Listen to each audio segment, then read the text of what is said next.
পীর সাহেবের ছেলে যদি স্টেজে উঠে বলে আবাস যোজনার যারা চুরি করছে তাদেরকে ডেকে নিয়ে কোর্টে তাদের সাথে বুঝে নেবো, সেই জন্যই রাগ হয়ে যাচ্ছে।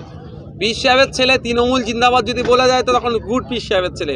আর পীর সাহেবের ছেলে তৃণমূলের এই অন্যায় অনাচারের বিরুদ্ধে কথা বলেই পীর সাহেবের ছেলে কেন রাজনীতি করবে? পীর সাহেবের ছেলে রাজনীতি করছে বলেই পশ্চিমবাংলার বিধানসভা আনিসকে কেন হত্যা করা হলো এই আওয়াজ তুলেছে। পীর সাহেবের ছেলে রাজনীতি করছে বলেই পশ্চিমবাংলার বিধানসভাতে ওয়াকফ সম্পত্তি কেন লুট হয়ে যাচ্ছে হিসাব চেয়েছে। পীর সাহেবের ছেলে রাজনীতি করছে বলে আলিয়া বিশ্ববিদ্যালয়কে ধ্বংস করে দিচ্ছে কেন এর জবাবদিহি করছে। পীর সাহেবের ছেলে রাজনীতি করছে বলে দেবত্ব সম্পত্তি উদ্ধারের জন্য চিৎকার করছে। এগুলো এদের খারাপ লাগছে কেন? ইসলামে কি রাজনীতি করা হারাম নাকি? ধর্মে তো হারাম নেই, অবৈধ নয়, সংবিধান আমাকে পারমিশন দিয়েছে। সুতরাং কে কি বলছে ভেঙে পড়ছি না। আচ্ছা, আমি এতক্ষণ বক্তব্য দিয়েছি, আমার এই বক্তব্যের মধ্যে একবারের জন্য আমি বলেছি কি যে আমি ফুরফুরা শরীফের পীর সাহেবের ছেলে, আমার সেই জন্য তুমি আমাকে ভোটটা দাও? আমি তো একবারের জন্য আমি আমার বংশ পরিচিতিকে সামনে রেখে ভোটটা চাইনি। আমি মানুষের কাছে যুক্তি দিয়ে প্রস্তাব রেখেছি, মানুষ যদি গ্রহণ করে আমাকে দেবে, না গ্রহণ করলে কোনো অসুবিধা নাই। তবে একটা কথা বলে দিচ্ছি, যারা বলছে কেন পীর সাহেবের ছেলে নেবেছে তাদের উদ্দেশ্য এতটুকুই কথা, আপনাকে যখন এনআরসির নামে দেশ থেকে তাড়িয়ে দেওয়ার চেষ্টা করছিল, কোনো ব্যানার্জি ব্রাহ্মণ পরিবারের মেয়ে আপনার পাশে দাঁড়ায়নি, মমতা ব্যানার্জি। পীর সাহেবের ছেলে সুপ্রিম কোর্টে গিয়ে মামলা করে আপনার পাশে দাঁড়িয়েছে, আপনার জন্য এই পীর সাহেবের ছেলে লড়ছে। যখন আপনার ওবিসি সার্টিফিকেট বাতিল হয়ে গেল, আপনার ছেলেটা চাকরি পাবে না, সংরক্ষণ পাবে না, যে বলছে না তাকে উদ্দেশ্যে বলছি, কিন্তু কোনো ওই মমতা ব্যানার্জি পাশে দাঁড়ায়নি।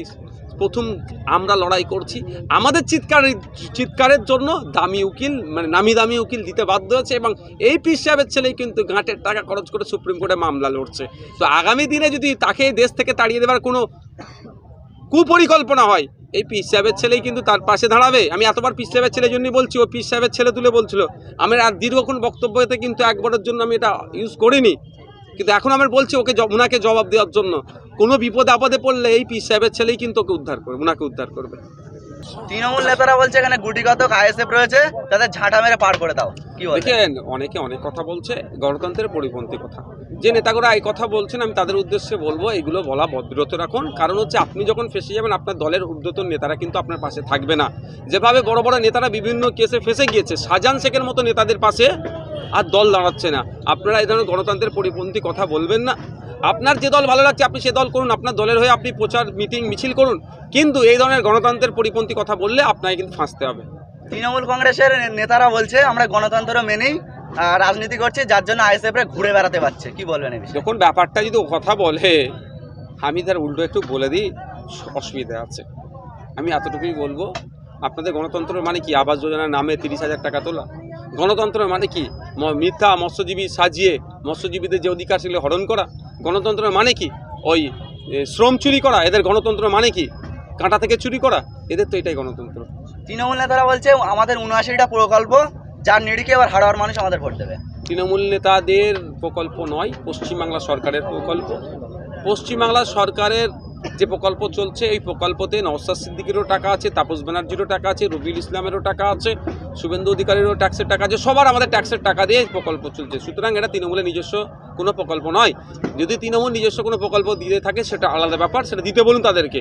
আর একটা কথা, যদি 79টা না কি বললেন কটা প্রকল্পের কথা বলছে, যদি এত ওদের কনফিডেন্স, তাহলে মিছিল মিটিংয়ে লোক গেলে ধমকাচ্ছে চমকাচ্ছে কেন?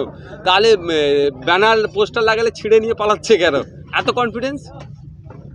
এই যে বারাসাত 2 নম্বর বলাকে উপপ্রধানদের বেশি ভূমিকা দেখা গেলেও পঞ্চায়েত প্রধানদেরকে দেখা যাচ্ছে না। আমি বলতে পারবো না তাদের দলীয় কি ব্যাপার আছে, উনি আমরা ভেঙে পড়ি না। আইএসএফের মিটিং মিছিলে দেখা গেছে মানুষের উপচে বাড়াবে, তারপরেই তার বাড়িতে গিয়ে থ্রেট দেওয়া হচ্ছে। কি বলবেন? এটা তো আজকের ব্যাপার না, এটা দীর্ঘদিন ধরে আসছে। এই কালচারকে আমরা ধ্বংস করার জন্যই তো রাজনীতির ময়দানে এসেছি। আইএসএফ নেতাকর্মীদের হুমকি দিয়েও রোকা যাচ্ছে না, তাদেরকে এখন কোটি কোটি টাকার অফার করা হচ্ছে। কি বলবেন? টাকা পেলে ছাড়বে কেন? দিয়ে দিক। আমি তো বলে রেখেছি, যেখানে 100, 1000, 500 যা পাবে ছাড়বে না, সব নিয়ে নেবে। সকাল গিয়ে ভোটটা শুধু খামচিহ্ন দিয়ে দেবে। বারাসাত 2 নম্বর বলাকে মানুষ একাধিক অভিযোগ করছে, বারাসাত 2 নম্বর বলাকে সাধারণ মানুষের উদ্দেশ্যে কি বার্তা রাখছেন?